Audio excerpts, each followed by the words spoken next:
नमस्कार सर, मी मुख्यमंत्री युवा कार्य प्रशिक्षणार्थी आहे. सोलापूर एस टी महामंडळामध्ये वरिष्ठ लिपिक म्हणून काम करत आहे. तरी आता 5 महिन्याचा कार्यकाळ संपत म्हणजे 6 महिन्याचा एक 15-20 दिवसाचा कालावधी राहिलेला आहे. ट्रेनिंगचा पिरियड संपत आहे.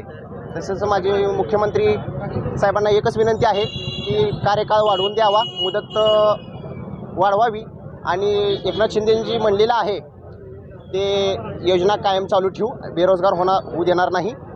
अशीच मुख्यमंत्र्यांना माझी व सर्व प्रशिक्षणार्थींची विनंती आहे की युवा प्रशिक्षणार्थी आहे पुन्हा हा 15-20 दिवसानंतर बेरोजगार होणार नाही याची मुख्यमंत्री साहेबांनी महाराष्ट्र शासनाने काळजी घ्यावी व मुदतवाढ करण्यात यावी ही नम्र विनंती. गीता सागर स्वामी, मी मुख्यमंत्री युवा प्रशिक्षणामधनं 4-5 महिन्या अगोदर आमची निवड झाली. येत्या 1-2 महिन्यात आमच्या सगळ्यांची मुदत संपत येणार आहे. मी सोलापूर महानगरपालिकेच्या सामान्य प्रशासन विभागात काम करत असून मुख्यमंत्री साहेबांना अशीच विनंती करते की आमची मुदत वाढवून द्यावी व आम्हाला काम करण्याचं अजून थोडी संधी मिळायला पाहिजे व आम्हाला कामाचा अनुभव पण मिळाला पाहिजे. या कामाचा उपयोग आम्ही पुढे जाऊन आमच्या पुढच्या आयुष्यासाठी उपयोगित करून घेऊया आणि कामाची मुदत वाढवून आम्हाला माननीय मुख्यमंत्री साहेबांनी मदत करावी एवढीच अपेक्षा ठेवलो आम्ही. त्यासाठीच आम्ही आंदोलन उभं केलं आहे.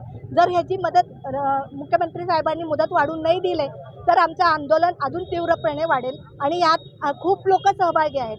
SP ऑफिस, SP महामंडळ, जिल्हा परिषदचे लोक, महानगरपालिका, म्हणजे जेवढे काही 7,500 विद्यार्थी प्रशिक्षणार्थी म्हणून सहभागी झालेले आहेत सगळे यात सहभागी होतील. मुख्यमंत्री साहेबांना अशीच खूप विनंती करतोय, एवढी 5 महिन्यात आम्हाला मदत केलेली आहे, पुढची पण 2 मुदत वाढून आमची खूप सहकार्य करावे एवढीच नम्र विनंती. तर अशाच नवनवीन घडामोडी पाहण्यासाठी जनता संघर्ष न्यूज चॅनलला लाईक करा, शेअर करा आणि सबस्क्राईब करायला विसरू नका.